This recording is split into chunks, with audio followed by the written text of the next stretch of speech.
Shock move. Elections Canada under fire after Battle River-Crowfoot voting meltdown. The Canadian political landscape is embroiled in a heated debate about the integrity of its electoral processes, particularly regarding the upcoming by-election in Battle River-Crowfoot. Elections Canada, the independent body overseeing federal elections, faces intense scrutiny over events that have raised serious concerns about the fairness of voting. As citizens prepare to head to the polls, this situation has evolved into a crisis that demands immediate attention to maintain public trust in the democratic system. The stakes are high, with the foundation of Canadian democracy at risk.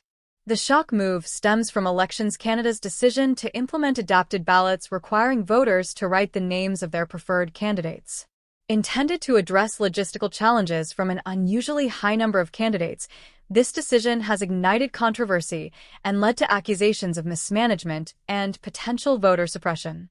The by-election follows the resignation of Conservative MP Damien Kurek, allowing Conservative leader Pierre Poilievre to run, further intensifying scrutiny on the electoral process and raising questions about the motivations behind this shift.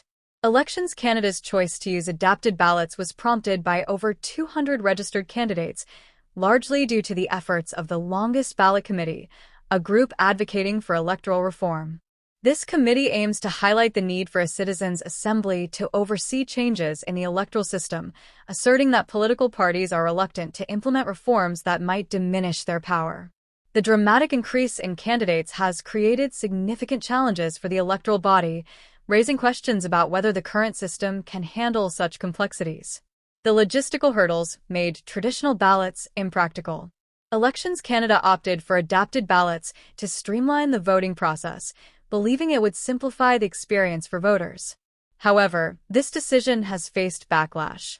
Critics argue that requiring voters to write out candidate names could disproportionately impact elderly, disabled, or less literate individuals, potentially disenfranchising them.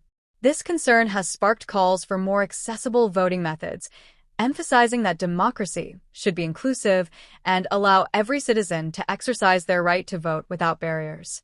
The potential for misspellings or unclear handwriting to invalidate ballots has raised further concerns. While Elections Canada promises that ballots with clear intent will be counted, skepticism remains about how effectively these measures can be enforced. Many citizens wonder if such assurances are sufficient to alleviate their fears about the integrity of their votes, adding to the tension surrounding this election.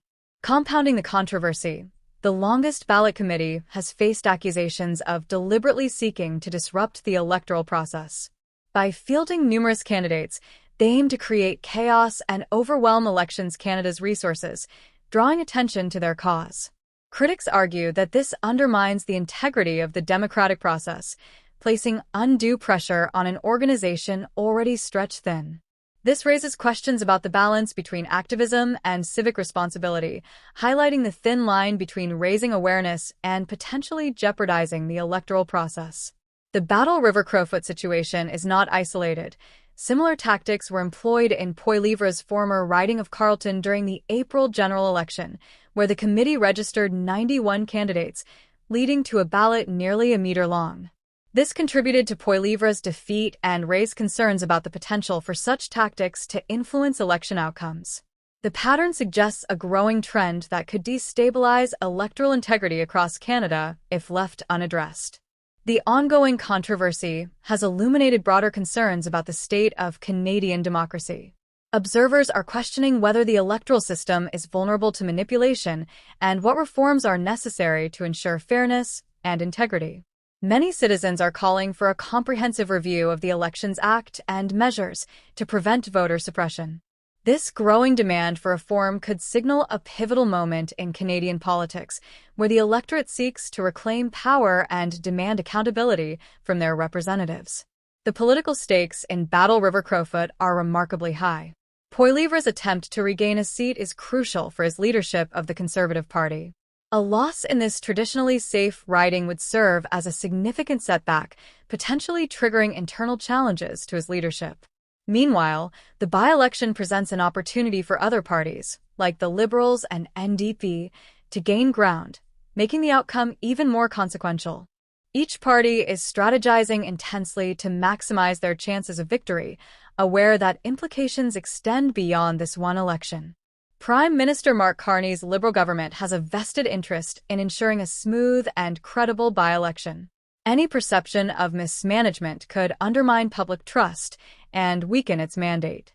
The government has pledged to support Elections Canada in conducting a fair vote, but must also address the underlying issues that have led to this crisis. With every decision scrutinized, the stakes are high, and the nation is watching closely. As the August 18th by-election approaches, it is imperative that Elections Canada ensures a fair, transparent, and accessible vote. The integrity of the electoral process is at stake, and the fallout could have lasting implications for Canadian democracy. Citizens must feel confident that their votes will be counted accurately, without undue barriers to participation. The future of Canadian democracy depends on the actions taken in the coming weeks, as the balance between a fair electoral process and political maneuvering becomes increasingly delicate. The Battle River-Crowfoot voting situation has exposed vulnerabilities in the Canadian electoral system and raised fundamental questions about the integrity of the democratic process. As debates rage on about electoral reform and the role of independent bodies, it is crucial for all stakeholders to come together to find solutions. With the nation's democratic health at stake, now is the time for meaningful dialogue and action to safeguard the future of Canada's elections. The path forward must prioritize the voices of all Canadians, ensuring that every citizen has a stake in shaping the democracy they live in. The collective responsibility to uphold democratic values is more pressing than ever.